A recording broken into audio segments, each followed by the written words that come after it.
Moffat, the lightest car but the least powerful in the field, a 64.4 that lap for Brock. Look how Moffat gets out of this corner as he widens the opening to it. Well set up for the Chikeli S's, trying to find a way around. He's trying to find a way around everywhere.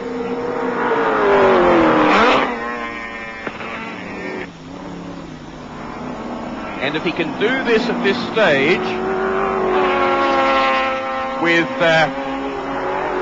Brock's tyres at their best and only going to get worse, how then will the latter stages of the race be? Grice is in the pits at this stage, so the man lying second in the point score on 50 points from victory in the last 2 rounds at Sandown and at Simmons, in the pits, and therefore a chance of major placing gone. They had some problems with that car yesterday after it blew a lower radiator hose off in the second session of practice, and they had a nagging problem all weekend with a little oil leak that they just could not trace. They also changed the differential this morning after a warm-up session as Brock does a 64.31. Johnson is in third, just in front of George Fury, and they changed the differential later today, so Parsons is fifth, Harrington is sixth, seventh is Wilmington, eighth is Clive Benson-Brown. Warren Cullen also in the pits with engine problems. He knocked a gudgeon out of the engine on Friday, had an engine change on Friday night, and again changed the engine last night after having a gudgeon flown from Melbourne. Braking duel possible here, but not quite close enough, and Brocklock not leaving anything open on the inside. And again, the spurt of the V8 here is defeating Moffat each lap. He can't stay with it to slipstream it down the straight and then outbrake it at the bottom. It's a long, steep haul up there, and look at the distance Brock pulls out, and then look at what Moffat does to him under brakes. The diminution of speed does constantly bring the cars closer together anyway physically, but nevertheless he's also pulling time. 64.4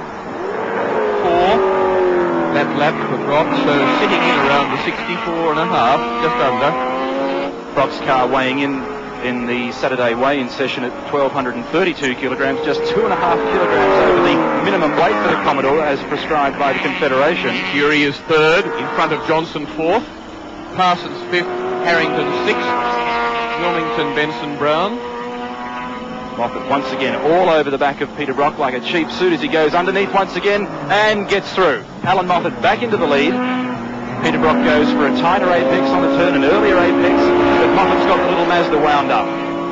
Brock should have him down the straight, but it might make Moffat close enough to be able to bring him undone again under brakes. Is this the end of the V8 challenge in round 4?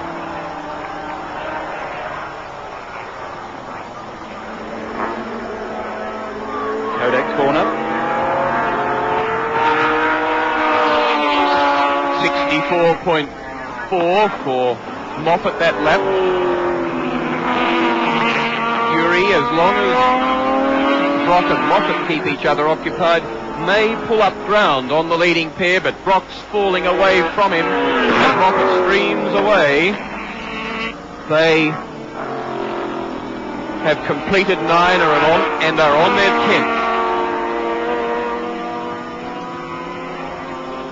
Over the top to through the fastest corner, and now a cold corner. This slow right-hander at the bottom. And Brock falling off him so much. Falling away, losing nearly 2 seconds in not much more than a lap.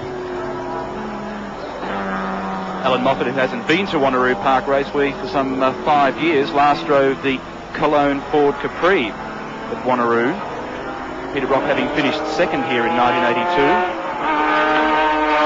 We said earlier, suggested that this might, once Moffat hit the lead and Brock was unable to stay with him and keep the pressure on, as Fury comes into view there, not very far behind Brock in second place. He, of course, the series leader, the only man that's completed every lap of every round of the Touring Car Championship, for only 3 people have completed all rounds, and the other 2 have all been lapped in smaller class cars. And George has a total of 72 points in the series, which if he drops his worst score, still leaves him in the lead, as he will have to do out of 8 rounds. still leaves him in the lead on 51 points over 50 off Grice, who's out of this round. And as they came through the S's, Fury was 4.2 seconds behind Peter Brock and closing the gap.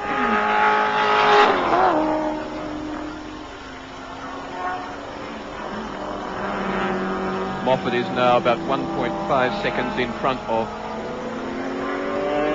Brock and 4.6 seconds further back to Fury in third place.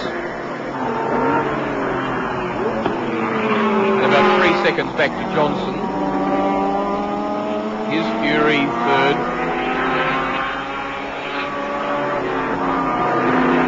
Turbo Bluebird with an amazing little power plant underneath it, 1770cc turbocharger producing about 2400cc, 5-speed gearbox, a car that is about to lose some 15 odd kilograms because the Nissan team manager Howard Marsden is building a third car for the Endurance Championships. We're going to put a new roll cage into the car and lighten the car, making it more competitive once again. It weighs in at the moment at some 1042 kilograms.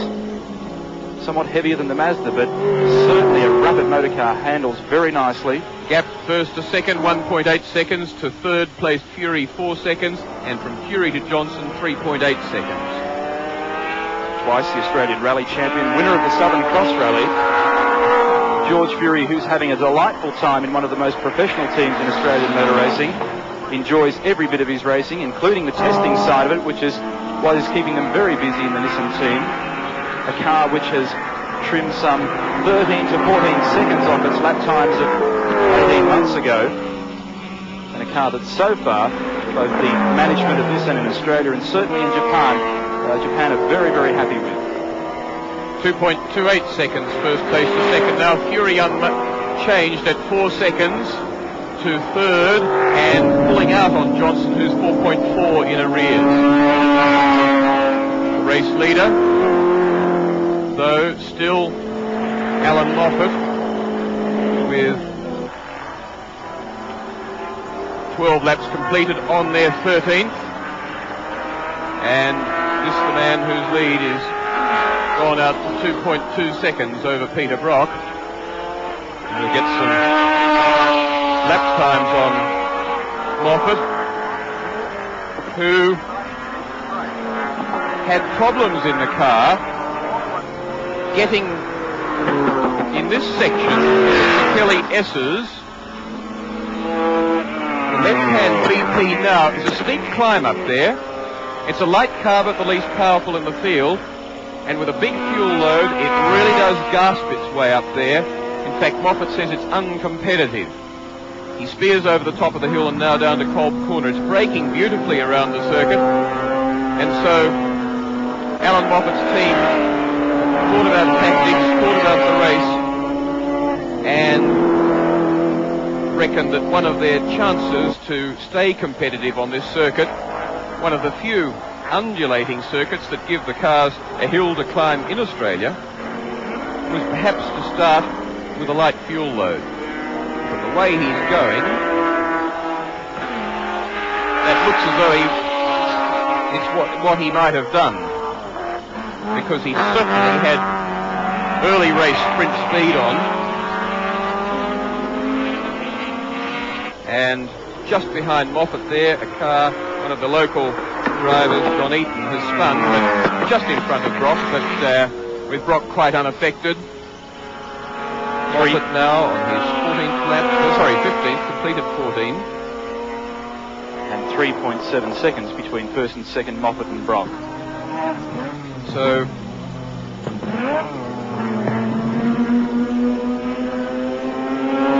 this is the situation in the Touring Car Championship as it is at the moment.